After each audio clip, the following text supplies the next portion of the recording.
Pledge of allegiance, please. Pledge allegiance. To the flag of the United States of America and to the republic for which it stands, one nation, under God, indivisible, with liberty and justice for all.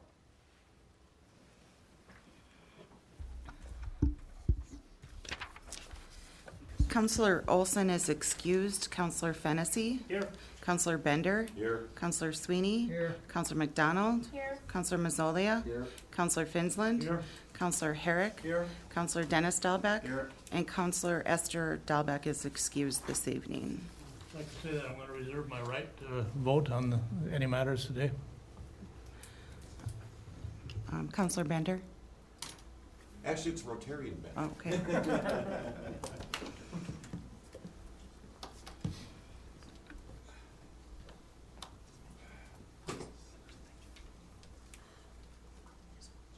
I'd like to introduce to everybody, and I think many of you already know Dan Diamond, but Dan Diamond was the Dragon Boat co-chair for the 13th Annual Dragon Boat Festival of 2014, and we have just a small token of appreciation from the Dragon Boat Festival to return, and I'll let Dan handle that. Thank you, Warren. On behalf of the Dragon Boat Festival, I want to thank you for your part that you played in it. Mary, Parks and your department. Parks and Rec. I was thinking maybe there was a name change. Between gooses and their geese and water, there were a lot of things that popped up. And Mary, thank you very much. Your guys and ladies stepped up and did a fantastic job. I will say, too, I don't see Chief Legess here, but the police department. He's hiding. I know you hear it all the time, but the officers that were down there for most of the weekend just did a stellar job interacting with people and actually stepped up to kind of give us suggestions on some parking problems that were going on. And it was really nice to have that interaction with them and their interaction with people. I've heard it reported that Dragon Boat Festival is about $1 million impact on the economy. And so thank you for what you did as a city. It was very nice, and I have a couple of checks to pass along as a donation. So, who would like that? Should we give them to the finance director? Okay. Can we change the payee to Terry Massolia? And on behalf of Rotary, I would just like to echo what Dan said and say thank you. And he mentioned about the police being down there. The chief actually assigned himself to be down there on Friday night, so I want to thank him for that. So, good job. Thanks, Dan.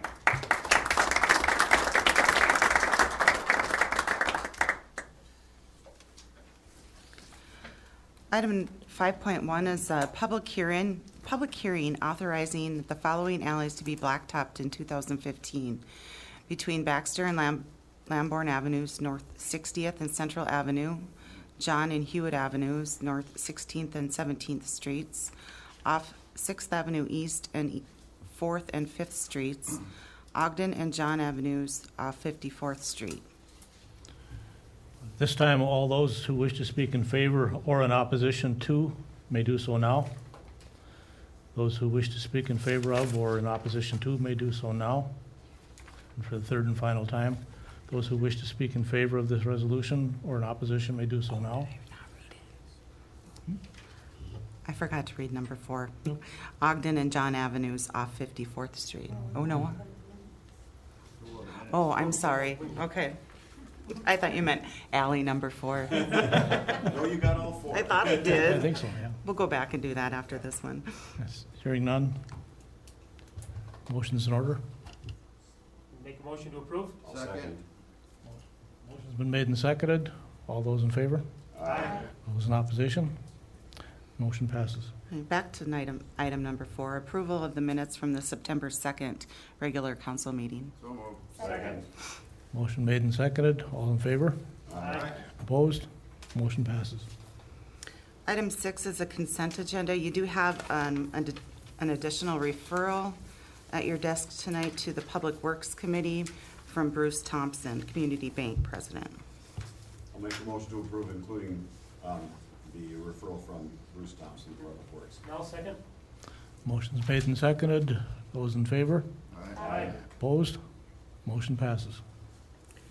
Item 7.1, Planning Director Cirque is submitting an easement request from Viant Crane for a driveway access to 2105 North 58th Street. Motion's been made and seconded. Any questions or comments? Seeing none, all those in favor say aye. Aye. Opposed? Motion passes. Item 7.2, Planning Director Cirque is submitting the Howards Bay Environmental Remediation Project. Presentation by Tom Carilli. I'm sorry if I slaughtered your name. Director of Operations at Fraser, and Joe Graham, Lake Superior Sediment and Monitoring Coordinator for Wisconsin DNR. This time I'd like to call on Director Cirque. Thank you, and just a brief introduction of kind of the purpose and what we are looking at here today.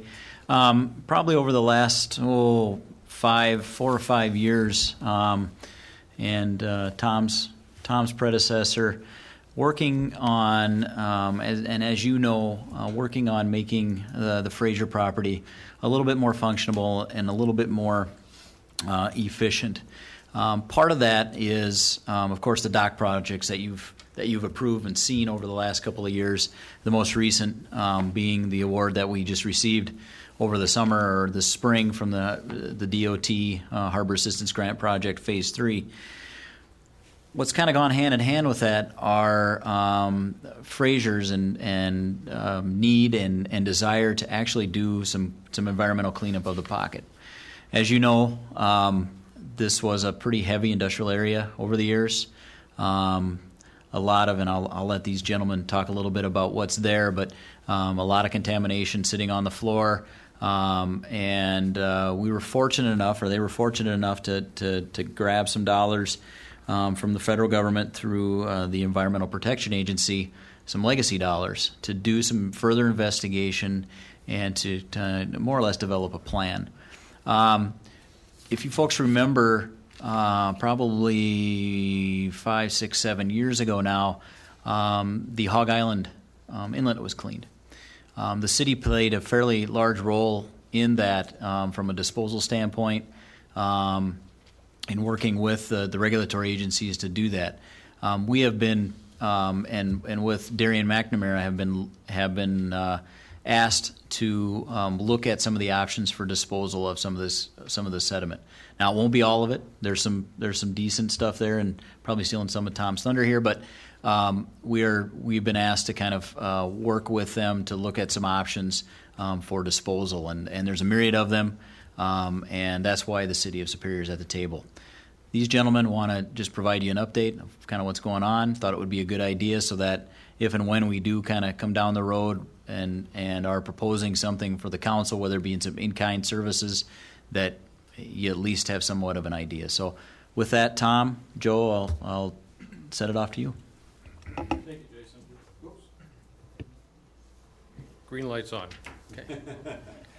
Remember from last time. Thank you, Jason. Thank you, everybody, for letting us have this opportunity to present our little something to you. This time I brought a slideshow because the pictures are a whole lot faster and easier than listening to me. Let's see if I can get this right. Away we go. Okay, what we're trying to do, besides the harbor and the dock improvements at Fraser and all throughout the harbor area, the St. Louis Bay, Howards Bay is part of a larger area concern, which has been, what, 10, 12 years or more? 20. 20 years. 20 years in cleanup, and it looks remarkably better than it was at that beginning. Now Howard's Pocket is one particular area. It's not extraordinarily glowing at night, but it is something that is an area of concern, and we've got a partnership together, and as Jason said, taking advantage of some funding that's available through the EPA, through the Great Lake Legacy Act, to clean up. There's two major industries that are currently on the pocket. Of course, this is Fraser Shipyards, and that shows phase 1 of ours is completed. Phase 2 is almost completed. I think we're like 90% at this point. And then phase 3, which we received the grant this spring, hopefully for next year we'll go in. But when we do that, we want to do it unencumbered for anything. And of course, the other industry that is major industry down there is CHS, they've got their grain elevators, and they want to continue developing too. And we want to get rid of any of the encumbrances there are of having any type of pollutant on the below the surface of the water. It is an industrial area. This is the shipyard back in the early 1900s. I wish I could pin down the date, but every time I count them, there's something like 18 or 19 vessels there, several under construction. There's a whaleback from being under construction there. So that's the way it was. Then in '62, it was still pretty much pure industrial, and it continued on doing things with a little more advancement. The highway bridge is in. Main Street is not so much a residential, it's starting to evolve into what its present industrial area. And then now we come down, I missed one? No, that's it. Now we come down to Howard's Pocket, okay? This is where the majority of the area there is owned by the shipyard, and we operate there, and we're evolving it into a meeting, as I've mentioned to you all before, evolving it into a facility that will service coming up into the next 100 years, okay? And within the confines of that red line is this area of concern it's called, and we're going in there to mitigate what's on the bottom.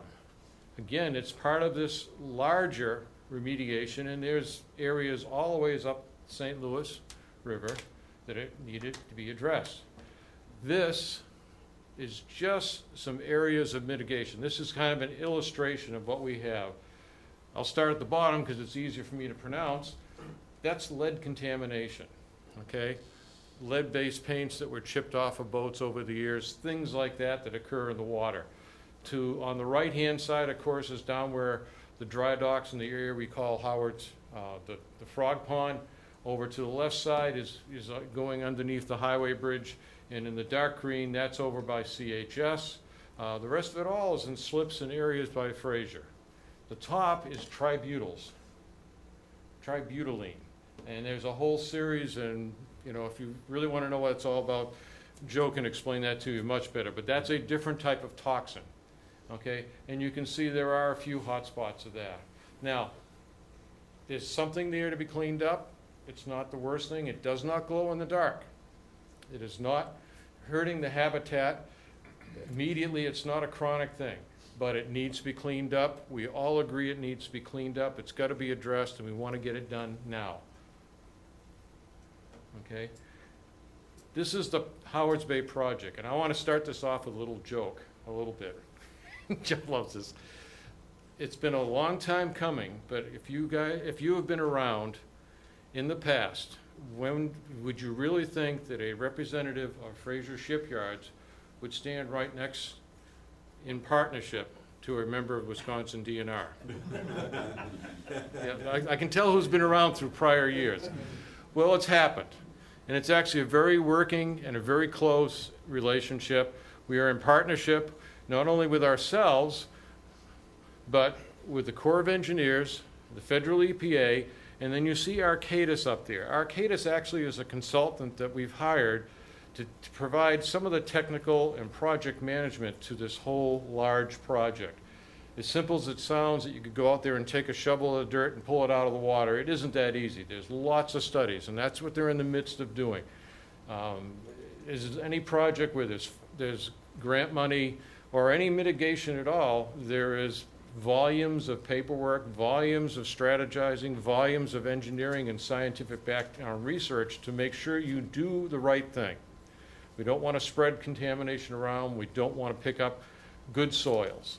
Okay? So we're doing this, and all the partners have a part in this.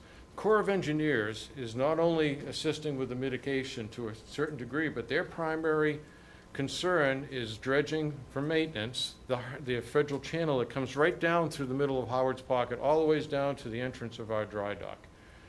That needs to get down to 27 feet. That's part of their charge, part of their job, and they're going to do it. Now, they can't do it if there's something other than clean soils on the bottom. So our part that we're working with them is to make sure they have a clean bottom to work with.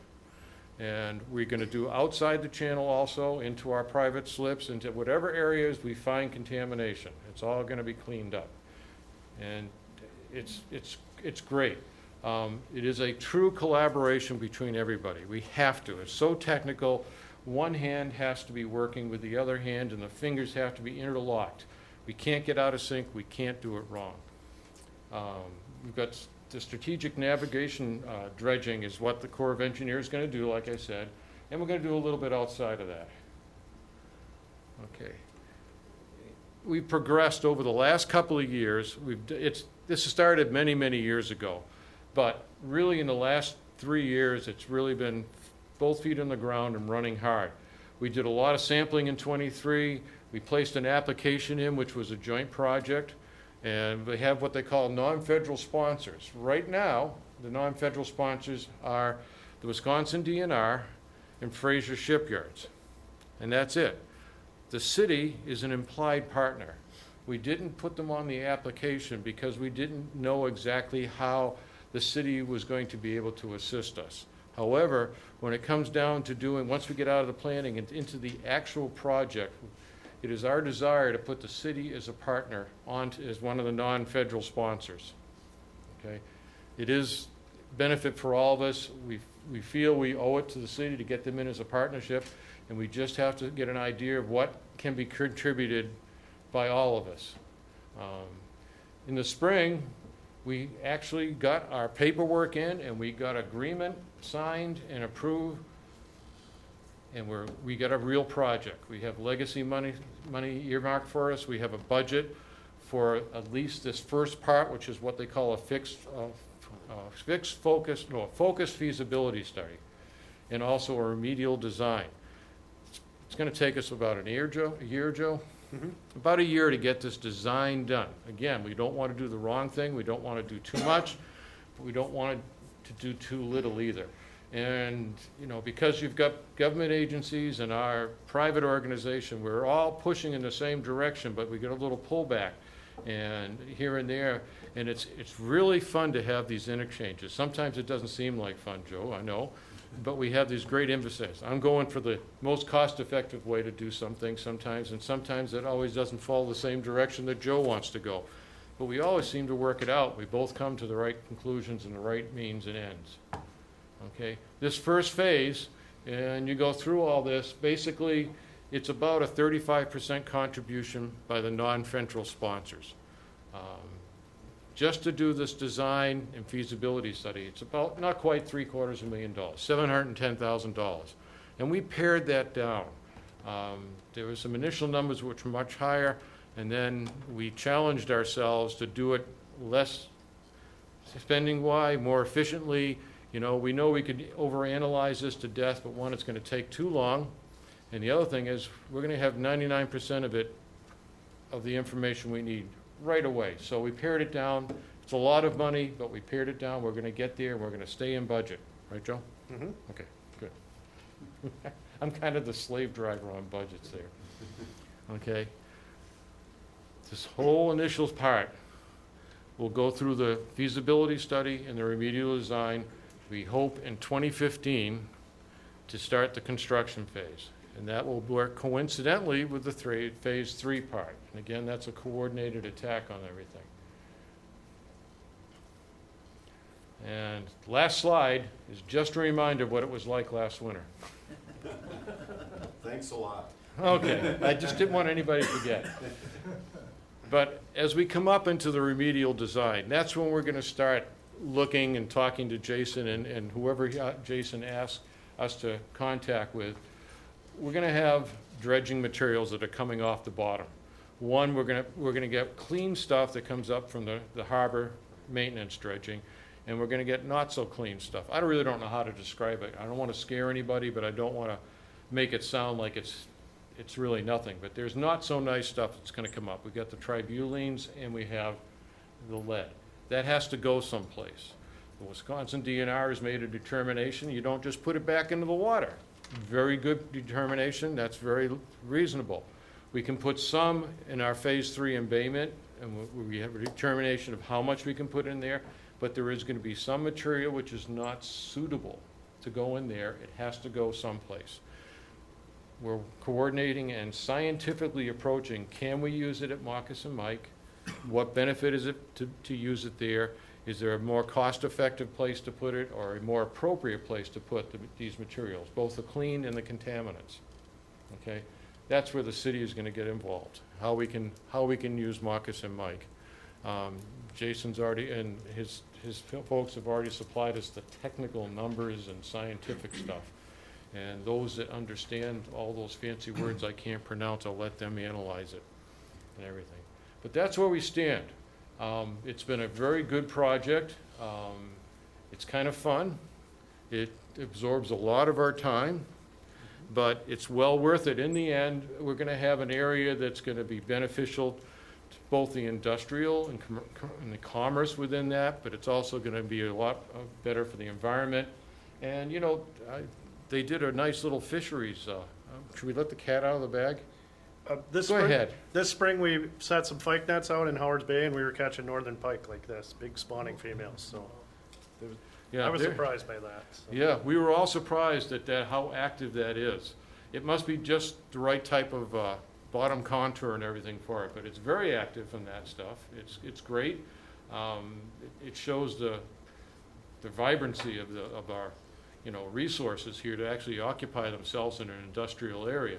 So it's good. We're going to make it better, and I don't know if anybody has any questions about it they'd like to ask or comments or whatever. We're not asking for, we understand the city's budget. We're not asking for funding. We're asking only for in-kind contribution, which, again, Moccasin Mike, and there's some other things perhaps, but it's nothing that's just going to be a budgetary item. It'll only be a conceptual approval for you guys. So, anything? Councilor Fantasy? Jason, and this is a great project, and I'm really glad that it's moving forward. But when you talk about the disposal of some of the dredging out of Moccasin Mike, I'm sure we'll get more information as that moves forward, so we know the details on that. Definitely, and Jeff is involved in this as well, and it is we got to determine first of all if we can take some of it, right? And then also, are we going to dispose of it? Are we going to use it as daily cover? Are we going to stage it? Are we going to dry it? Are we going to, there's a lot of different things that are going to be out there that are going to be kind of some alternatives. Yeah, so when we talk about the Moccasin Mike, we're referring to the landfill. Talking a little about the landfill, yes. Thanks. Councilor Sweeney? Is there any estimate to the yardage that is going to come out? Well, right now, we're still working on that design, and, I think the latest I've heard is between the total dredge material is probably approaching 100,000 cubic yards.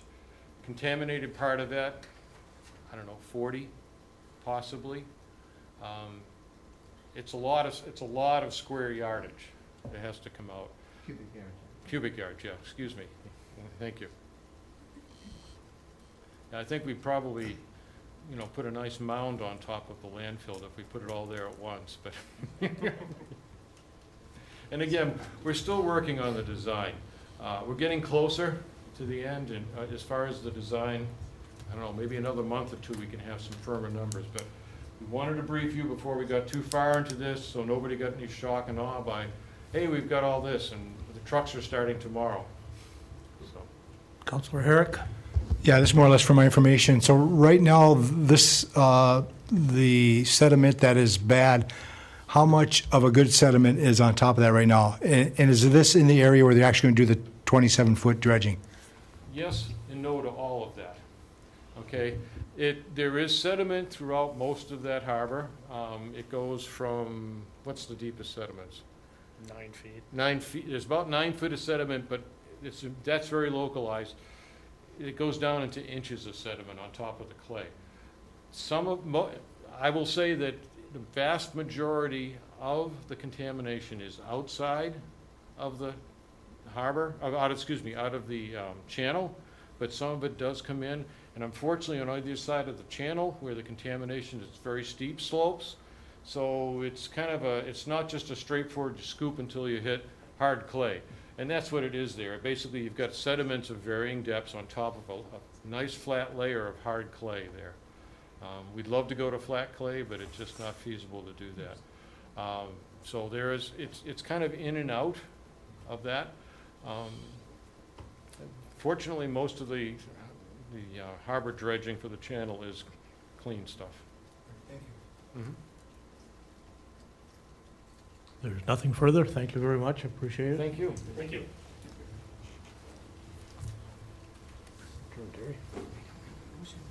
We have a motion to, what do we do with this one? Receive? Receive and Make a file? motion to receive and file. Is there a second? Motion made. Is there a second? Seconded. All those in favor? Aye. Opposed? Motion's approved.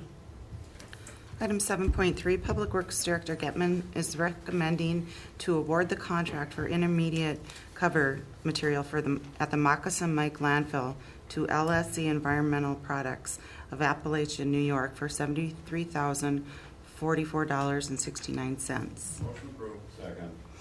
Motion been made and seconded. Is there anything further? Councilor Bender. Say, Jeff, was this the only bid? It is, and Council, that's because there really is no other product that's the same as this. It's a proprietary item, and we've seen it at different trade shows and different landfills in Wisconsin have started using it, and we met with the representatives for that, basically deal with this product and apply it, and they would be applying it for us. The big savings here is that it's a thin coat of basically cement kind of a material that you spray on rather than covering it with a foot of sand, and it'll save us a lot of airspace and money in the long term. So is this just the cover, or is it the cover and the application? It's cover and the application. Okay. And in fact, I have an updated quote from them today that came down another almost $4,000, so it's about $69,000. Okay. Well, let's keep going for a couple more weeks. Just kidding.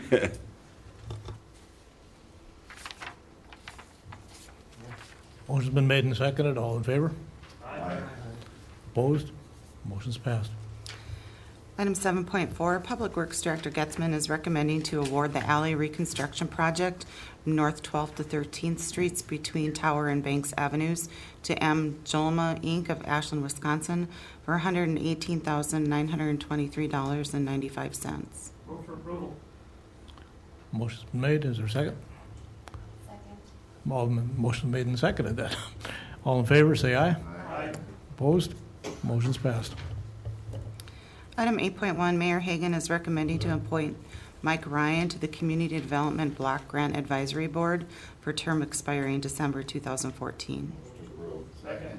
Motion's been made and seconded. All in favor? Aye. Opposed? Motion's passed. Item 8.2, Mayor Hagan is submitting the initial presentation discussion on the 2015 general fund budget. This was held from the September 2nd regular council meeting.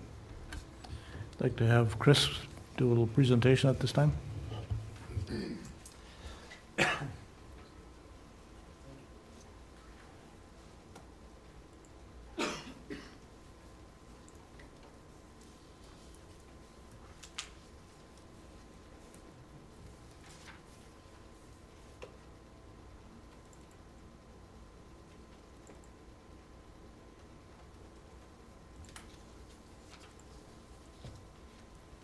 Okay. Good evening, councilors. I'm here to present the 2015 general fund budget.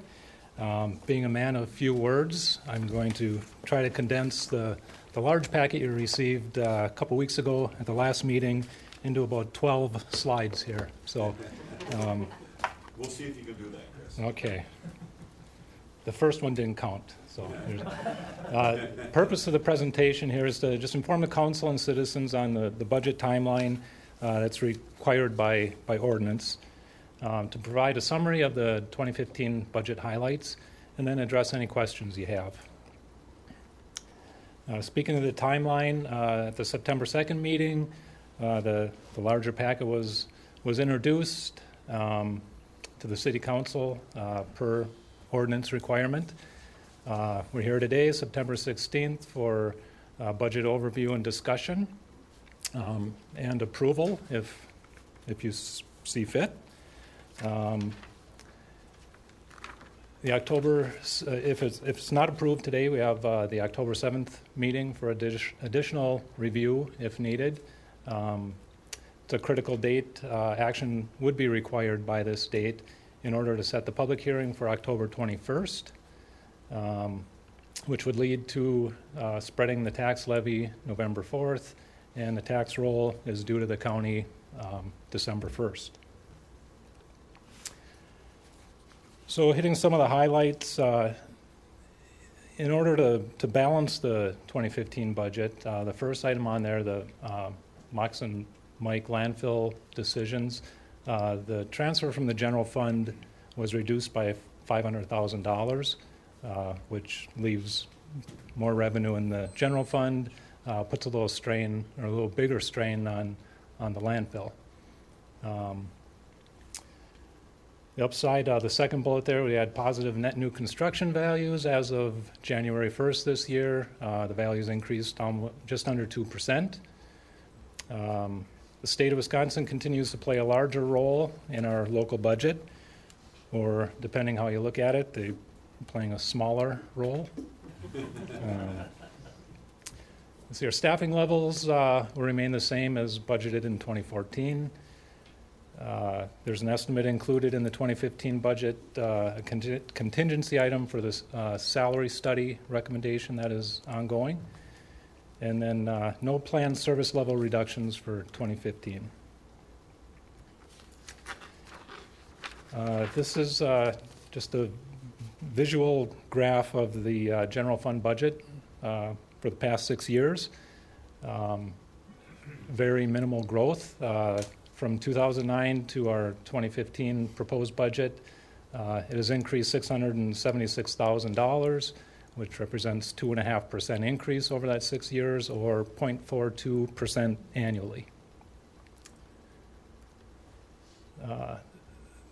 The arrow on this graph represents if the budget had grown at the annual rate of inflation of 2.21% since 2009, our budget would equal about $30.7 million.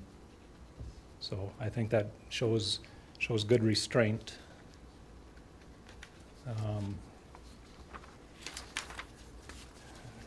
This pie chart here represents the general fund revenue proposed, $27,766,000. You can see over 90% of it comes from two sources. The first bluish shade there is taxes, makes up 45.9% of the budget, and then the greenish shade there is intergovernmental revenues, which is shared revenue from the state, which makes up again 45%. So pretty dependent on a couple sources of revenue there. And 5 years ago, that I don't have the chart here, but taxes represented 37.5% of our budget, and the intergovernmental revenue was 51.1%. So that's slowly been tipping more reliant on the taxes. On revenue, the state sources, shared revenue is at the same level since 2011. Included in that state revenue, we've the last couple of years we've had a SAFER grant that ends mid-2015. That was to fund some firefighters. The tax levy, we're allowed to increase it to service additional debt. And then we can increase it for, based on the net new construction, which I mentioned earlier, was just under 2%. We're allowed to increase the levy. For that, the mayor is electing or proposing to limit that by $100,000. And then the other revenue sources have pretty much remained flat over the past few years. This is just a informational slide. Where does your tax dollar go? I think there's maybe a misconception out there that the city is responsible for all the high taxes, and this is based on 2014 numbers. The city's portion of your property tax represents 33.9%, and the larger share, 38.5% is collected by the school district. The county gets 21.3%, and WITC 5.6%, and then a small 0.7% goes back to the state. So, moving on to expenses, Again, this is a pie chart represents the areas or different departments of the budget. The largest one there is for public safety, which is our police, fire, and building inspection departments.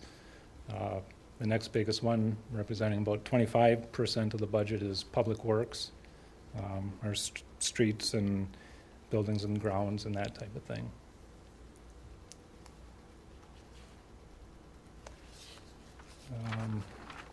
Just some bullet points on the expenditures, the salaries, wages and benefits. The budget includes, I believe it's a 2% increase in wages. The health insurance is budgeted at a 6% decrease in the premiums. That's related to our change that we're educating employees on now, to the change to a high deductible health plan. We've got the same staffing levels as budgeted in 2014. And I mentioned fire grants will be coming to an end mid-year, and there were a couple police grants that ended in 2014. As far as operating costs, we budgeted about 2% increases for inflationary reasons, and then added some capital items kind of back into the budget that funding has been cut in prior years. Some examples are remodeling projects at the fire halls. We've got some kitchens and bathrooms that have been neglected, and just need to fix those up.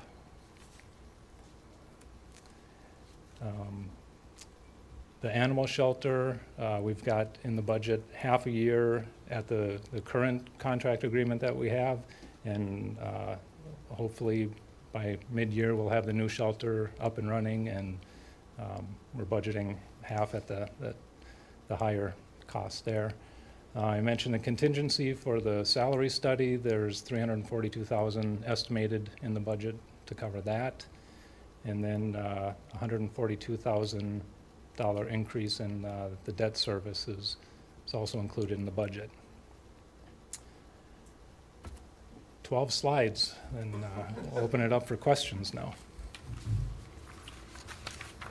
I rather assume Councilor Sweeney is going to ask a question. I do. My first question is to do with revenue. The last 3 years, not counting maybe in 2014, how close have we been on the estimate of revenues? Want me to handle that one? Sure. I think it was 2013, we ended up overall within about $35,000 of budget to the good. And so... So percent, let's talk percentage. Oh, percent. Very small then, obviously. Very, very, very small. Okay. Yes. That year, then the next couple of years, are we? 2013 was the smallest I've seen for a number of years. And it was, in previous years, it was more on the expenditure side that we were coming in under budget, but the revenue numbers were pretty solid. What we had estimated was pretty much where revenue came in. Couple areas were short, like in building permit revenue. So these interest revenue income. estimates you're very confident in these numbers? Correct. Okay. Yes. Thank you. Then, can we just go through these revenue items? Some you have indicated dollar figures, others percentages. Okay? For example, one thing, where is the SAFER grant? Is that a reduction of something in the expense? Or I couldn't find where that shows that in the revenue or the expense. That's a good question. The SAFER grant, what we did, going back about a year ago, I don't know if you recall, but we had brought forward a budget that had a reduction in the fire department. And we had started talking about potentially having to brown out one of the fire halls. And right around that same time, Chief Panger got the news that the SAFER grant, which is actually, it's a federal source. It's a mistake that I had made. But it doesn't come from the state, it's federal. But anyway, they said that we will help you to either reinstate 3 positions within the general fund that were going to be lost without that grant, and it was also successful in getting 3 additional above our normal staffing level of 37. So we put those 3 additional positions into a grant fund, and then we did. There is a line item here. It is It's in the revenue side? yes. Okay, I couldn't. Correct. All right. It's under a state. It's How much under it- state revenues. How much is that?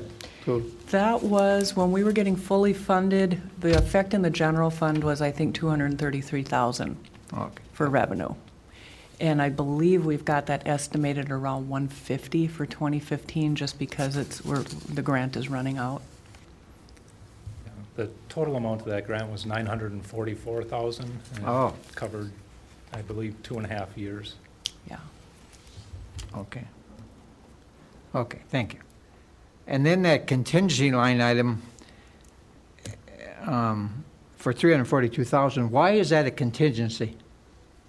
That's a contingency because we don't know where the people will be that will be farthest behind. We don't know what departments they're in, and that salary study isn't done yet. So until we know exactly which departments have the most need for that money, we put it in a contingency and then we'll allocate it. So that's the contingency on page 32, I take it, that 342? Correct. Okay. But is the amount accurate? Well, that was what we could fit in when Oh. all the other budget line items got worked out, and we went back to department heads. Every department head here can tell you how the mayor and Chris and I went back and continually asked, can you cut something here? Can you cut something there? And we kind of nickeled and dimed the budget to see what we could end up with. Okay. And then the HSA says it's 6% below the estimated insurance cost for 2015. Is there a dollar figure there? Yeah, if we were to adopt a budget in 2015 that had no changes to what we are currently doing with health insurance, we would have had an 8% increase in the premiums, and that would have translated to somewhere around $400,000 citywide, and a good portion of that would have been in the general fund. However, by moving to the high deductible health plan, we're actually reducing our premiums by 6%. So that is the difference between those two choices, between having an 8% increase versus a 6% decrease, totals about $700,000. Okay.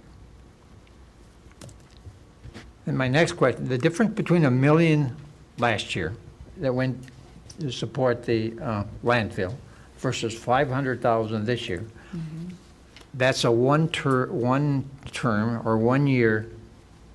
So looking ahead to 2016, this is just a blurb in the next year. Well, maybe $1 million out, or I don't know what the figure would be, but it's certainly not going to be 500,000. Was that fair to say? Right. I think in the budget projections that I've done beyond 2015, I see no capacity in the general fund to be subsidizing the landfill as it has been in the past, which means that some major decisions have to happen about how our landfill is funded during the next, for sure the next year, but by January 1st of 2016, we have to have different solutions for our landfill. So this is it's an opening, but it's going to close fast on us. We have, I mean, I know we're talking about 2015, but 2016 is where we had to make decisions in. Right, because if we say we recommend reducing the transfer to $500,000 in 2015, and then we have no capacity in 2016, that will leave a very large deficit in the landfill fund of probably $1.5 million. So that's obviously not a choice that we can't keep going on as we are, because we can't be incurring $1.5 million deficit in our landfill. That has to be covered from somewhere, so there has to be additional solutions here. So we're just pushing it down the road for another year. Well, it's the general fund is the budget that has to have adoption the It's the first budget. And normally, we would bring landfill forward is generally November or December.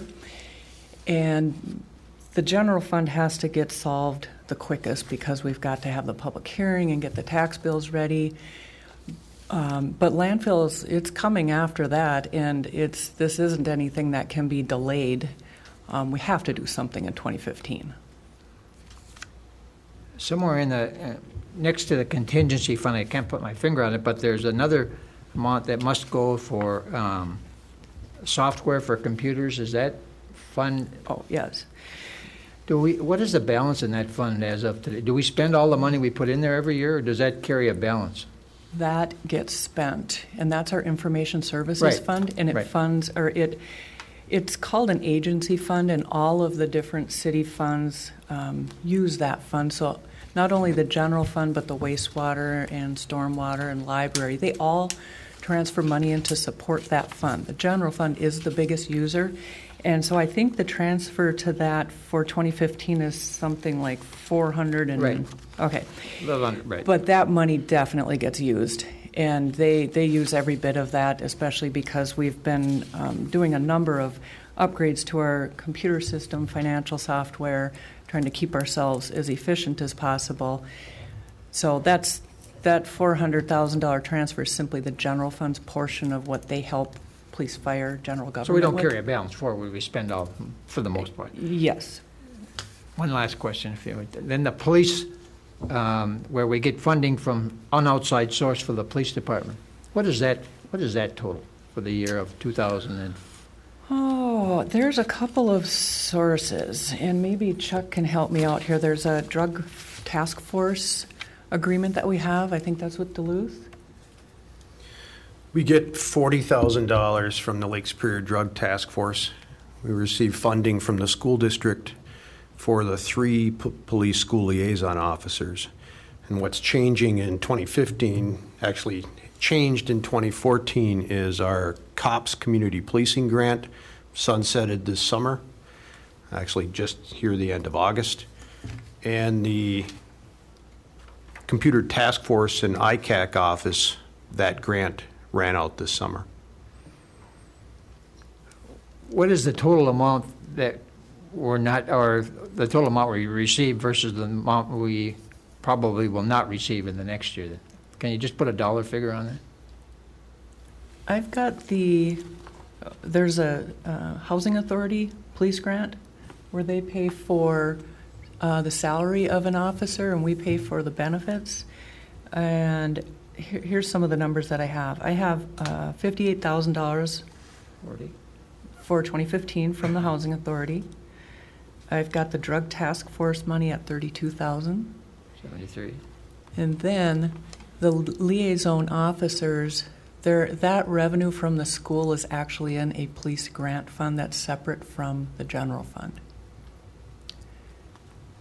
Okay, so it's around $70,000 then. $70,000 plus the school money, which is, I'm going to say that's probably $160,000, $170,000. Okay, I have more, but I better relinquish my time.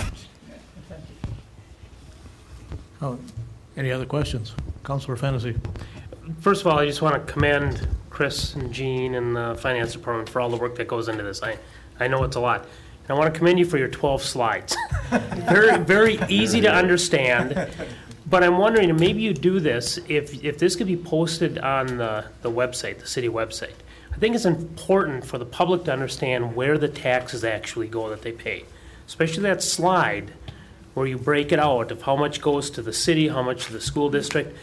To me, that tells a good picture. And I think this type of stuff, if we can get that out on the website and direct public to that, and we as counselors can direct our constituents to that to say, here's a snapshot of what we're struggling with and where the money goes. I think it tells a great story. So thank you for doing that, and if we can get that on the website, that'd be great. Yep, we'll get it up there tomorrow. Councilor Herrick. Actually, Councilor Herrick, I guess I called on you. I just got a question of Gene to reiterate on the landfill issue. Now, this shortfall, projected shortfall, This is because the state of Wisconsin's charging us tipping fees, is it not? Or, Well, it certainly doesn't help. If we go back many years, the per ton tipping fee was $3. right. And it's now 13. And Chris probably knows that how many million or millions we send. Do you know that number, Chris? Yeah, it's about over 1.6 million annually. So if we didn't have to pay that, we'd be in great shape. We would be in wonderful shape. You know, I had a number of people ask me about it, and I always tell them that this is not the city's fees. This is the state of Wisconsin charging us to put our own refuge in our own dump, which they pay nothing for the upkeep and still walk out with about 1.7 mil.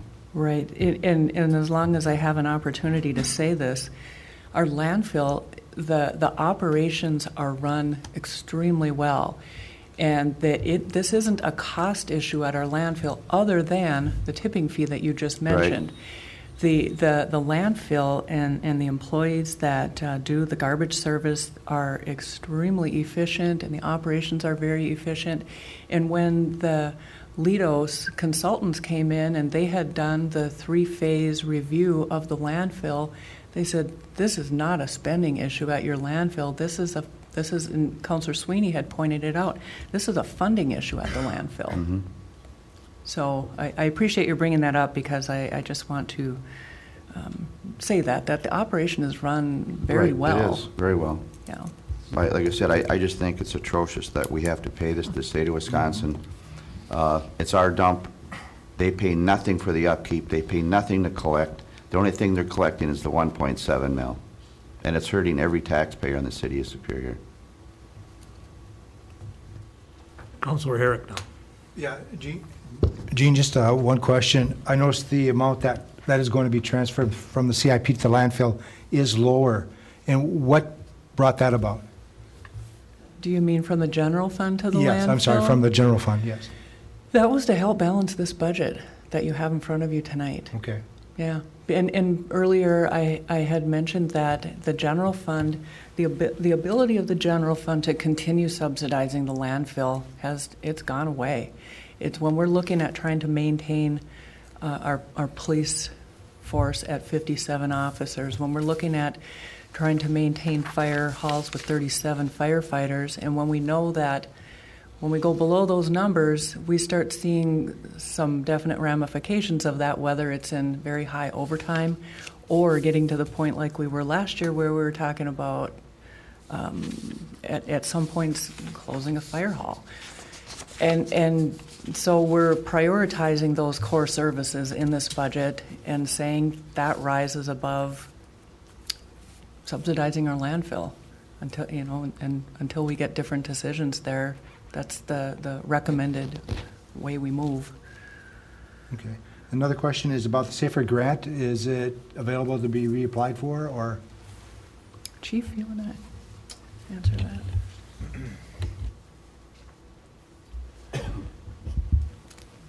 Yes, I have checked into that, and that is one of those grants that I plan on applying for again. There's no guarantee, but I do intend on applying for that to begin on 2015. Okay, thank you. Councilor Sweeney. I just want to reiterate, there's no question anybody's mind in the finance department of the city that the landfill is our number one financial problem. Okay, so that we must be hedgehogs to work on it for the 2015. We can't come back again next year and where will we be? We'll be worse off. You're right. You're correct, Counselor. Seeing no further questions from the council, is there a motion? Oh, can I have a correction. Oh, sorry. Go ahead, Jane. It's in the memo that Mayor Hagan sent, and it's on the first page. There's an error there, and this is a one that is a good one to correct. It's down towards the bottom, the second bullet point from the bottom, and it says the tax levy is increased by $332,000. That should be $232,000. And on that same line, The increase of 141,000 for debt service should be 41,837. So I just wanted to make sure I notified you of that correction. Can you change numbers from other places, Gene? No other changes. No other, yeah, I wish. No other changes. Do I have a motion? So moved. A motion to approve the budget as presented and corrected. Is there a second? Second. Pardon? You had a second. All right. Motion's been made and seconded. Any further comments or questions? If not, all in favor say aye. Aye. Opposed? Budget's been approved. Item 8.3, Mayor Hagan is requesting approval of the 2015 Economic Development Fund budget.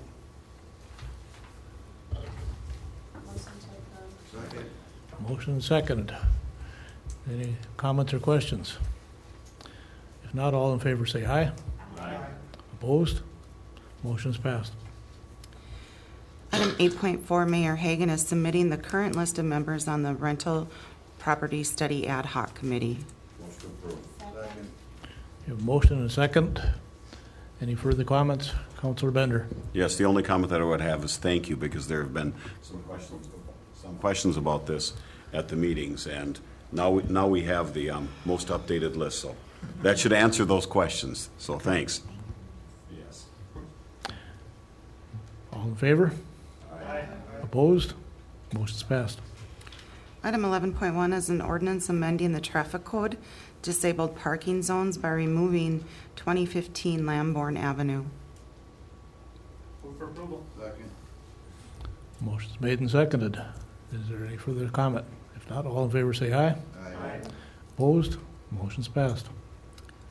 11.2 is an ordinance introduced by the city attorney amending Chapter 86, offenses and miscellaneous provisions to include panhandling prohibited in specific areas. At the request of the chief of police, I ask that this be sent to public safety. Second. Okay, the motion is to refer this to Public Safety Committee. The motion's been made and seconded. All in favor? Aye. Opposed? Motion's passed. Any business by public? If not, motion to adjourn. Second. Motion made and seconded to adjourn. All in favor, say goodbye. Aye. Yeah, hey, we have not had a meeting.